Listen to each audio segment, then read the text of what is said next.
4 বছরের রিলেশনশিপ মানে? ঐশী তুমি কিছু বলতেছো না কেন? 4 বছরের রিলেশনশিপ মানে কি? আমি কি ছিলাম তাহলে? কেই ছেলে? জানি না, আমি কিভাবে বলবো, আমি চিনি না। চেনো না মানে? তুমি আমাকে ভুলে গেছো?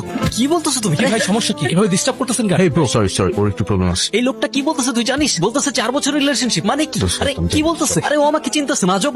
আরে কি করতেছস? কোথায় নিয়ে যেতেছস তুই আমার? আরে শান্ত হ। কি শুরু করছিস তুই? এখানে সবার সামনে আপনি সিনক্রেট করতেছিলি কেন? তুই শুনছস ঐশীর হাজবেন্ড কি বলছে? ওদের 4 বছরের রিলেশনশিপ কিভাবে? আমি ছিলাম না 2 বছর। ওদের 4 বছর রিলেশনশিপের পর বিয়ে কিভাবে হয়?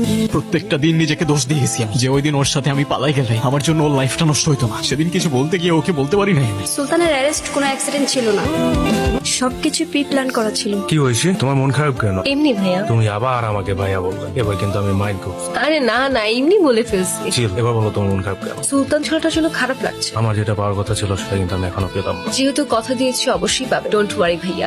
আবার ভাইয়া? সরি আর বলবো না ভাইয়া, প্রমিস। সেদিন যখন ঐশীর মুখ থেকে কথাগুলো শুনছিলাম, নিজেকে বিশ্বাস করতেই কষ্ট হচ্ছিল। ভালো তো আমিও বাসতাম তোমাকে, কিন্তু তুমি তো ভুল মানুষকে ভালোবাসছো সুলতান।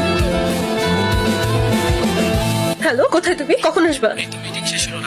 তাড়াতাড়ি আসো, আমার একা একা ভয় লাগছে।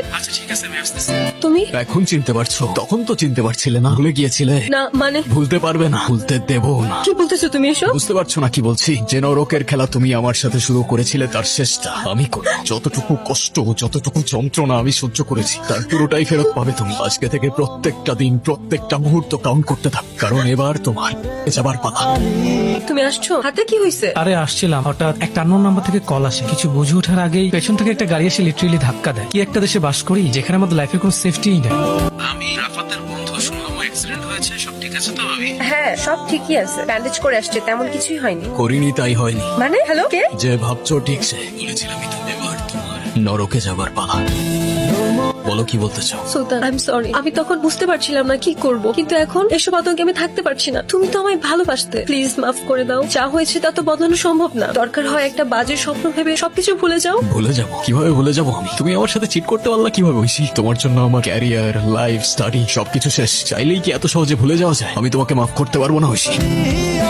আমি জানতাম তুমি আজকে আমাকে জানতেই যখন তাহলে আসছো কেন? এটা দেখতে যে আমি যাকে এত ভালোবাসতাম সে আমার চোখের থেকে তাকিয়ে কিভাবে আমায় পারে। কেউ কিচ্ছু জানবে না, তুমি চলে যাও। আমার তোমার প্রতি আর কোনো অভিমান নাই, চলে যাও তুমি। তারপর তারপর আর কি? ছেলেটা মারা গেল, ঐশী চলে গেল, ব্যাস কাহিনী শেষ। কিছু একটা মিসিং মনে হচ্ছে। মিসিং? কি মিসিং? এন্ডিংটা কেমন যেন। রাইট, এন্ডিংটা ঠিক জমে নাই। কোনো সমস্যা নাই, আমার কাহিনী আমি চেঞ্জ করে দেবো।